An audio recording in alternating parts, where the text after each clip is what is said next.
A Semana Mundial de Brincar é uma campanha para sensibilização da sociedade sobre a importância do brincar na infância. Todos os anos acontece em torno da data de 28 de maio, consolidada em 1998 como o Dia Internacional do Brincar. Eu converso sobre esse tema com a mestre em ensino, a Juliana Costa. Juliana, obrigado pela sua participação, seja muito bem-vinda, querida. Eu que agradeço, boa tarde a todos, agradeço o convite. Juliana, vou fazer uma pergunta, já faz algum tempo, infelizmente, que eu não faço isso, então eu me esqueci. O que é brincar? Tecnicamente, o que é brincar? E sabe o que é o mais interessante? Antes do comercial você diz, nós vamos conversar sobre coisa séria. E o brincar é coisa séria para a criança, né?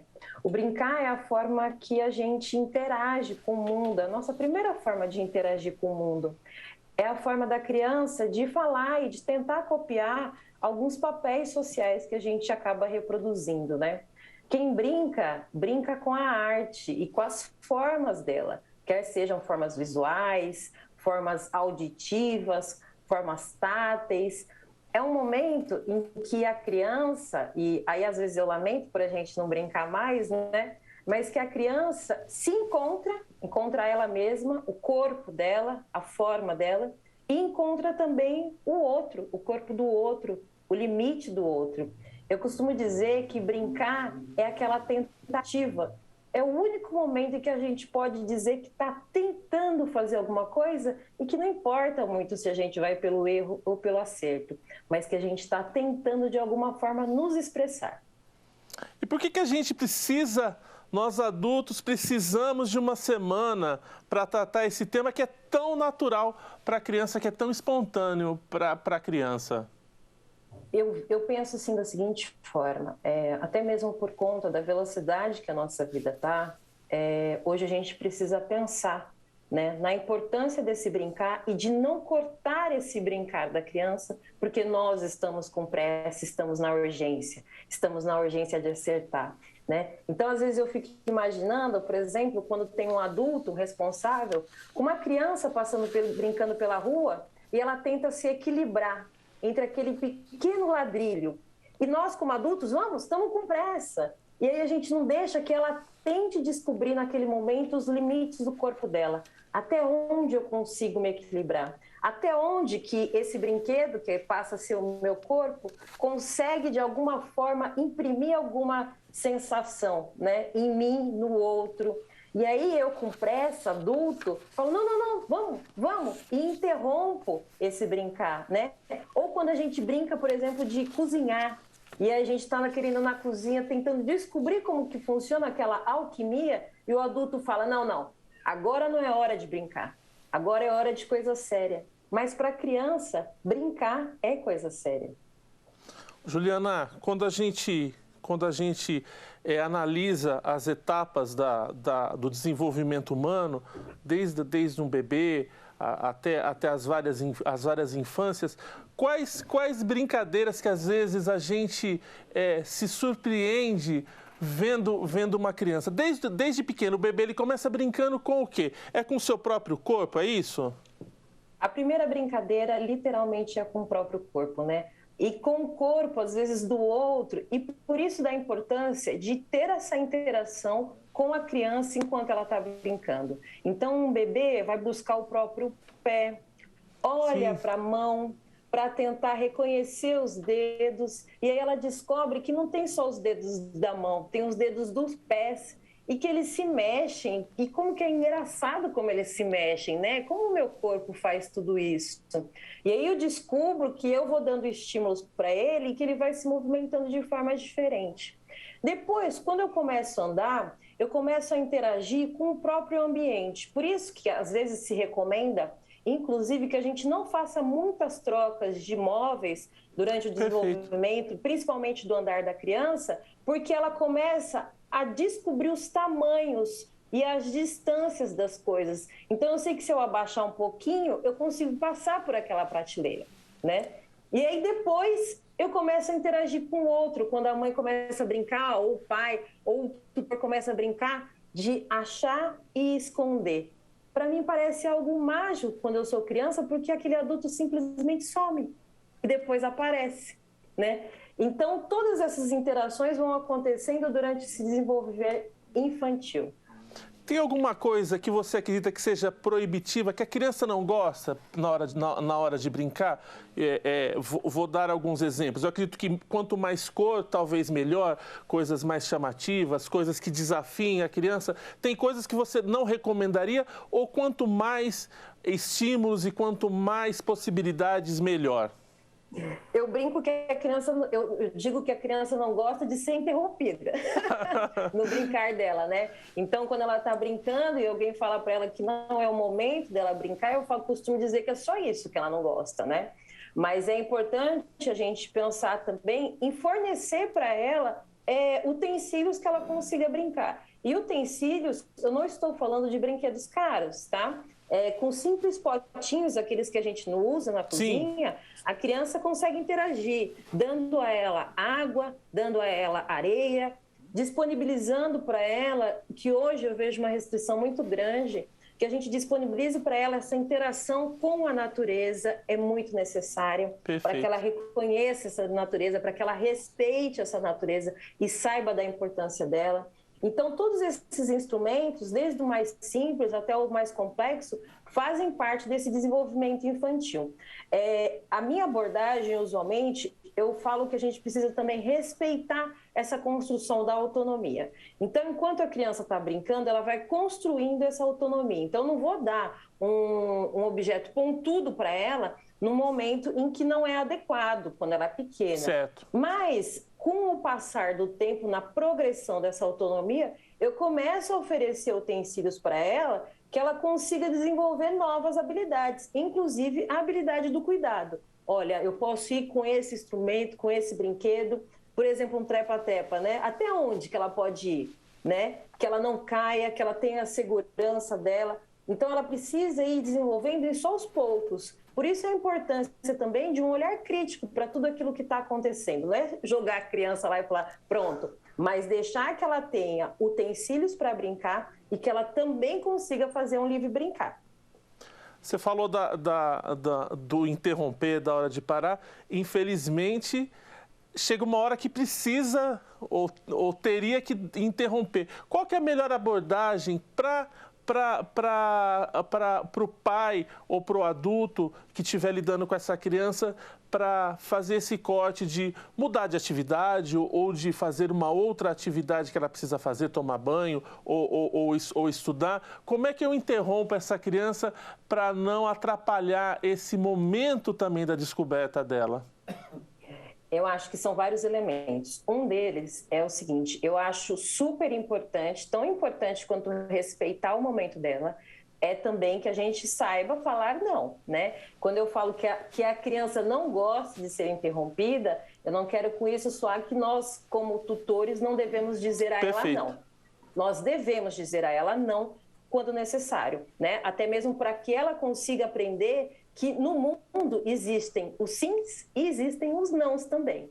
Mas eu posso perguntar para ela, caso aquele momento seja propício, se ela já terminou.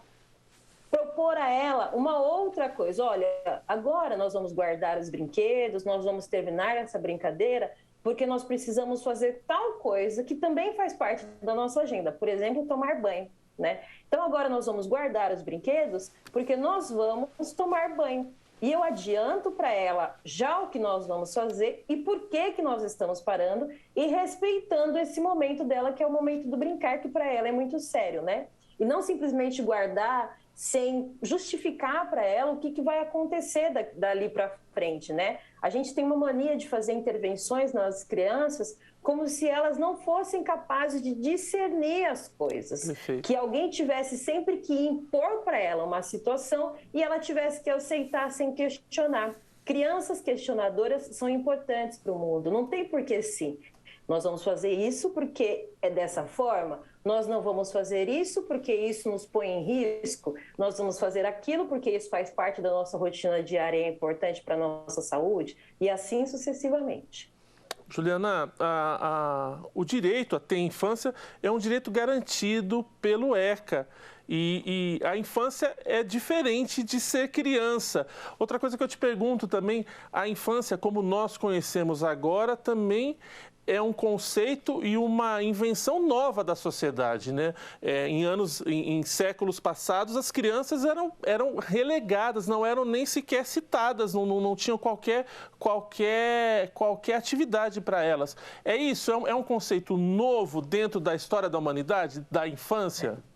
Sim, a gente olha como um conceito novo, mesmo porque a gente, por exemplo, não tinha esses limites até mesmo do trabalho infantil, né? O que aquele momento não era um momento propício para o desenvolvimento de atividades de trabalho. Então, quando hoje a gente pensa na criança, mas eu gosto também de pensar em quem tem direito a ser criança, né? Porque apesar de ser um conceito novo, não são todas as crianças que conseguem usufruir desse direito da infância, de brincar, de estudar, de estar em um ambiente seguro, de ser fornecida a ela saúde, uma alimentação adequada. Então, hoje a gente precisa pensar também em quem que tem esse direito de ser infante, de ter uma infância sadia. E quando você me questiona do conceito, é um conceito recente justamente porque antes a sociedade via a criança como um pequeno adulto. E nós precisamos também, de alguma forma, ter um olhar crítico para não nos colocar nessa situação de achar que a criança ou não é, né, que a gente está esperando que ela seja um adulto. Ou então pensar que ela é um pequeno adulto e adiantar fases dela. Então é importante que a gente delimite bem essa idade e que proporcione a ela essa vivência do brincar, do interagir com uma família, de interagir com amigos, de ter este ambiente seguro, porque a segurança também traz questões psicológicas que são muito importantes para o desenvolvimento, e proporcionar tudo isso pensando que é uma criança e não vir a ser um adulto, né? Quando eu sou criança, eu sou integralmente criança. E dentro dessa minha fase da vida, eu construo a minha autonomia. Então eu já estou sendo, eu não vou ser. Falar um pouquinho sobre um assunto que eu acredito que a gente poderia ficar conversando horas aqui, que é os nossos tempos de hoje, da tela e da tecnologia. Não tem como um pai ou qualquer pessoa que lide com uma criança, um tutor, não passar por esse dilema, por esse desafio de como dosar a tela, como dosar a tecnologia dentro das brincadeiras. Gostaria que você falasse um pouco sobre isso. É muito mais uma provocação para que você fale um pouco sobre isso, sobre o uso das telas e tecnologias para as crianças e no brincar. Eu acho importante a gente dizer, relembrar um pouco o conceito do brincar, né? Antes, quando eu brinco, eu copio essa outra idade, eu copio um adulto, eu copio o que está sendo feito na sociedade. Então, é errado eu fornecer para uma criança tecnologias? Não é errado. Perfeito. Desde que eu faça uma mediação desse tempo e que eu proporcione a ela outras oportunidades e outras vivências. E, além disso, quando eu forneço esse aplicativo, esse celular, esse computador, de forma que eu monitore as atividades que estão sendo feitas, porque assim como a interação com pessoas estranhas num ambiente não virtual é perigoso, num ambiente virtual também é perigoso. Perfeito. Né? E qual é o conteúdo que essa criança está consumindo, por que ela está consumindo, né? A gente, às vezes, tem uma ânsia de achar coisinhas para que a criança aprenda inglês, aprenda a falar francês. Calma, ela vai se desenvolver com tudo no tempo certo. Então, a gente pode sim dar essas tecnologias digitais, mas monitorada e pensando no tempo. Porque quando nós pensamos em tecnologias digitais, nós precisamos pensar que são informações rápidas, que chegam, sem que eu possa pensar muito, e cada vez aquele passar de tela mais rápido, que eu não tenho tempo nenhum. Juliana, para a gente já encerrando o nosso papo, Que brincadeiras, que você sugere de interações positivas entre um adulto e uma criança? Para quem está nos assistindo agora, sobretudo agora que é essa semana do brincar, para a gente reforçar isso, o que você sugere? Livros também são brinquedos. Perfeito. Quando eu conto história, eu também estou brincando. Quando eu pego sucatas e ofereço para essa criança, eu também estou brincando. Quando eu ofereço para ela elementos da natureza, como a terra, como a água, eu também estou brincando. Quando eu chamo ela para vir na cozinha fazer um bolo comigo que ela só mexa, eu também estou brincando. Então, que a gente possa proporcionar esses brinquedos com interação e atenção. Eu ouço, eu interajo com a criança, eu forneço para ela novidades do que ela já consegue ter contato e proporciono para ela cada dia mais novas experiências. Essa que é a ideia do brincar. Novas experiências, independentemente do espaço que eu esteja. E para o adulto, Juliana, qual que é a importância dele brincar? Ele tem que continuar. Que hora que a gente para de brincar ou não paramos nunca? E qual que é a importância dele, dessa interação com a criança? Parar de brincar é uma escolha, né? Hoje eu pensava, até mesmo por conta dessa semana do brincar, quantas vezes que durante a semana eu tenho brincado, não com a obrigação de brincar com a minha filha, mas de brincar comigo mesmo, de brincar comigo mesmo, e de descobrir algo novo através desse mundo, com um olhar que a brincadeira tem, que é esse olhar do humor, né? Quando Sim. eu brinco, eu tô feliz. Então, eu acho que a gente pode parar um tempinho nosso, né, para brincar com coisas que a gente goste, com jogos, recordar, não sei se vocês lembram do Banco Imobiliário, Sim. em que a gente passava horas jogando e brincando com o outro e contando e descobrindo partes da cidade, ou então quando a gente tinha aqueles jogos de adivinha, com perguntas que nós não sabíamos responder, mas que passar do tempo a gente gravava a resposta. Isso. E ganhava jogos. Então eu recomendo para os adultos que não parem de brincar, ainda que seja com jogos. Que a gente compre aqueles jogos de tabuleiro e se reúna e consiga voltar a interagir. Principalmente nesse momento em que a gente está retornando para essa sociedade, né, aos poucos e gradativamente, depois não, porque ainda estamos com o Covid, né? Mas depois dessa avalanche que foi de informações de nós temos que ficar em casa e não podemos conversar e interagir com o outro. Então, hoje a gente precisa retomar como adultos esse brincar, principalmente para a gente voltar a descobrir o outro. Tá certo. Eu agradeço a participação da Juliana Costa, que é mestre em ensino e deu uma aula aqui para a gente sobre a importância de brincar.